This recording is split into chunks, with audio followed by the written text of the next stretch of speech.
Pemirsa, sekarang saya mau bikin wedang angsle. Di sini udah siap semua bahan-bahannya. Sekarang kita langsung bikin aja, mulai dengan menyangrai kacang tanah. Banyak sekali isi di dalam wedang angsle ini. Seperti mungkin kita tahu, menu-menu tradisional memang lumayan banyak isinya. Apalagi untuk bikin wedang, bikin es campur, termasuk bikin wedang angsle. Gimana kalau kita langsung sangrai aja kacang tanahnya, nggak usah pakai minyak.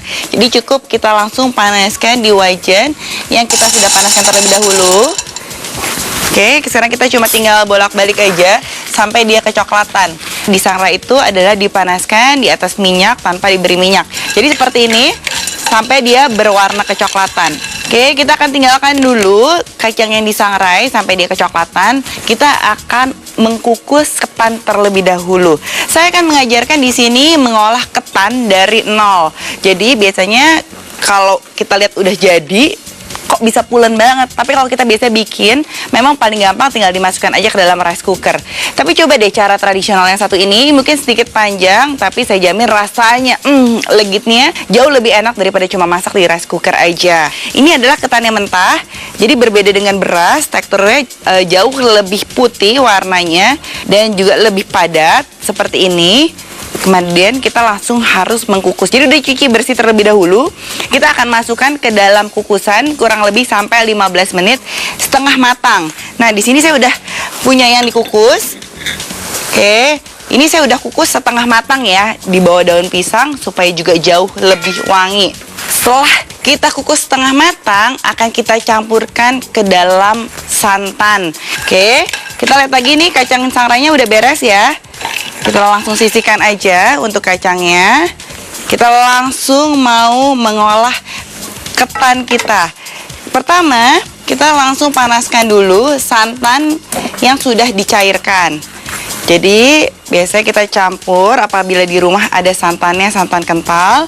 Kita akan campur santan kurang lebih setengah gelas dengan air paduannya 2 gelas. Ini kita aduk sampai merata. Kemudian kita akan masukkan ketannya tadi yang kita sudah kukus selama 15 menit. Kita aduk dulu. Kemudian kita punya tadi ketan yang sudah dipanaskan 15 menit sampai dia setengah matang. Jadi ini belum matang. Kita akan langsung masukkan ke dalam santan tadi ya. Ini kita masukkan. Kemudian kita aduk terus sampai dia menyerap secara sempurna semuanya di dalam ketannya. Kita tunggu kurang lebih sampai 15 menit sampai dia tercampur menjadi satu. Oke, nah sekarang saya udah punya yang setengah jadi, yang sudah kita diamkan di santan kurang lebih selama 15 menit. Jadinya seperti ini, ya seperti ini jadinya. Tuh masih lembek dan masih ada santannya. Kita harus mengkukus ini lagi, jadi ini belum selesai. Jadi setelah dikukus, tadi kita yang ada langsung masukkan ke dalam rebusan air dan santan. Setelah jadi setengah 3/4 matang seperti ini, kita harus kukus kembali. Jadi kita masukkan kembali ke dalam kukusan. Oke, dan ini ketannya setelah 3/4 matang harus dikukus lagi 15 menit sampai dia pulen. Lebih enak jangan lupa dibawahi dikasih daun pisang. Dan ini dia yang sudah jadi. Saya sudah mengkukus ketannya selama 15 menit lagi seperti ini. Dan kita lihat ya, udah lembut seperti nasi, tapi jauh lebih pulen. Oke, kita sisihkan terlebih dahulu. Kita akan mulai dari kacang hijau yang sudah direbus. Nah, merebus kacang hijau ini lumayan lama. Jadi apabila mau lebih cepat lagi, sehari sebelumnya, semalam direndam terlebih dahulu kacang hijaunya. Jadi dia lebih mudah untuk dimasak. Kita akan masukkan 2 sendok saja kacang hijau. Kemudian kita punya di sini ada biji mutiara. Biji mutiara ini juga yang sudah direbus terlebih dahulu kurang lebih selama 30 sampai 40 menit. Dan ini yang enaknya ya. Saya akan masukkan 2 sendok juga. Kemudian kita akan pakai kacang yang sudah disangrai tadi. Kacang yang sudah disangrai kita akan masukkan 1 sendok saja.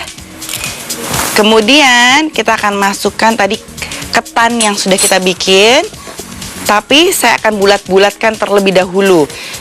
Jadi kita makan seperti ada bola-bola ketan di dalamnya. Jadi biar lebih enak dan lebih lucu juga, makanya dia lebih cantik wedang aslinya. Saya akan membuat bola-bola di ketan saya. Ketan ini juga jauh lebih gampang dibikin bola dibandingkan dengan nasi. Karena seperti kita tahu ya, untuk lemper gitu ya, ini pakai bola-bola segini ini jadi gampang sekali, langsung bulat. Berbeda kalau nasi kayaknya lebih lama ya untuk bisa bulat seperti ini. Dan bulatannya terserah, lebih enak kalau lebih kecil-kecil. Jadi begitu dimakan, kita bisa menikmati bola-bolanya ini. Oke, saya tata dulu sini. Kita akan bikin kecil-kecil aja. Setelah ketan, kita akan gunakan roti tawar. Roti tawarnya saya akan potong kotak-kotak kecil. Kita buang dulu kulitnya.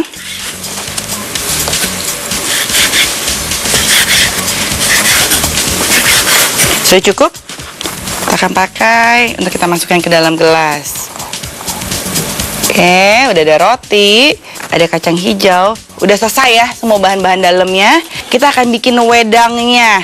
Nah, wedangnya ini yang spesial tentunya harus pakai jahe. Jadi ini jahe adalah bahan utamanya supaya membuat wedang kita jadi jauh lebih wangi.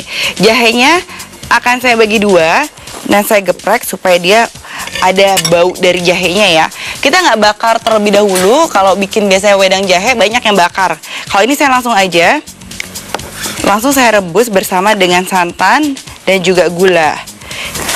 Oke, sudah selesai. Sekarang kita langsung bikin wedangnya. Caranya sangat mudah, cuma dari santan yang kental kita campur dengan air. Kita masukkan jahenya tadi. Kemudian gula pasir.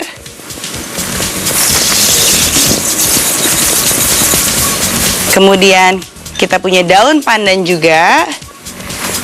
Ini akan kita masukkan semuanya beserta dengan garam. Jadi garamnya cukup aja supaya membuat santannya jauh lebih gurih. Oke, nah kita akan aduk-aduk dulu sampai semuanya tercampur. Kurang lebih selama 15 menit. Jadi jangan ditinggal terus diaduk karena takut santannya pecah. Dan kita ada gula juga di dalamnya yang membuatnya jadi lebih karamel sehingga nanti jatuhnya santan kita juga tidak terlalu cair, jadi sedikit kental. Kita aduk dulu, kita diamkan dulu ya sampai kurang lebih 20 menit sampai dia mengental dan daun pandannya juga udah terinfus di santan kita.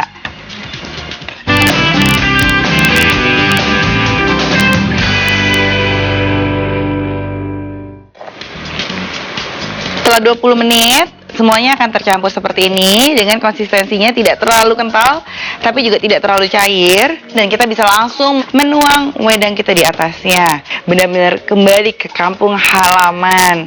Wow, ini yang paling enak untuk disajikan hangat-hangat ya. Jadi jangan sampai ditunggu dingin.